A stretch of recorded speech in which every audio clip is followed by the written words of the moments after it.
de son vivant, Cheikh Anta Diop, on pouvait avoir l'impression qu'il était seul, parce qu'il était tellement en avance sur son temps. Peut-être qu'il lui est arrivé de penser qu'on ne le comprenait pas, mais quand on voit ce qui se passe depuis sa disparition, vraiment, cela fait du bien.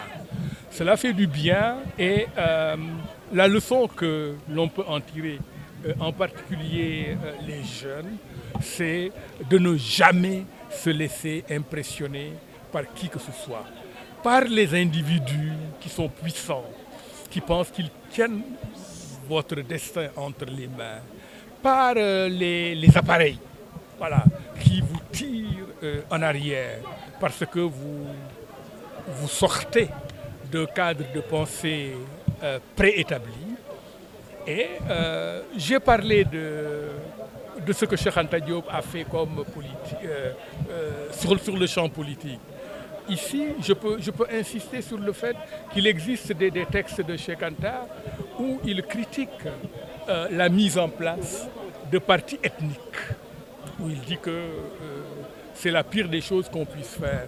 Mais ce que nous, Sénégalais, on doit savoir, c'est que Cheikh Anta Diop a créé beaucoup de partis, mais il n'a jamais joué la carte mouride, alors qu'il était au cœur de cette famille. Parce que li nit ñi war a xam mooy Cheikh Ibra Fall ci boppam mais denc na yaayu Cheikh Anta Diop. Est-ce qu'on peut être plus proche de la famille? Parce que Cheikh Anta, son père est décédé avant ñu koy ngénte. Dans la semaine où il est venu au monde, son père est décédé. Et après, bon, voilà, yaayam, après ñu may ko Cheikh Ibra Fall. Il était mais vraiment, il pouvait revendiquer une légitimité boo xam ne bu fekkoon ne dugal na ko mënoon na taal dëkk bi. Sur le plan politique, mais c'est quand même évident, ça n'a jamais été malheureusement aussi clair. Finalement, voilà, on a une sorte de pouvoir bicéphale.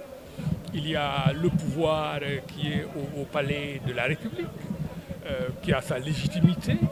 Et puis, il y a un autre pouvoir qui d'ailleurs n'est pas forcément mauvais, parce que ça peut servir de stabilisateur. Ça peut servir de stabilisateur. Il ne faut pas jeter la pierre trop vite, mais en même temps, celui qui a été élu, c'est le président de la République. En fait, il n'est pas... Cheikh Anta, c'était un politique. Ce n'était pas un politicien. Il n'a pas créé des partis pour chercher le pouvoir, être élu à tel ou tel poste. On lui a proposé 20 postes de député. On lui a proposé d'être Premier ministre, vice-président de la République. On lui a proposé 5 postes de ministre. Il a toujours décliné.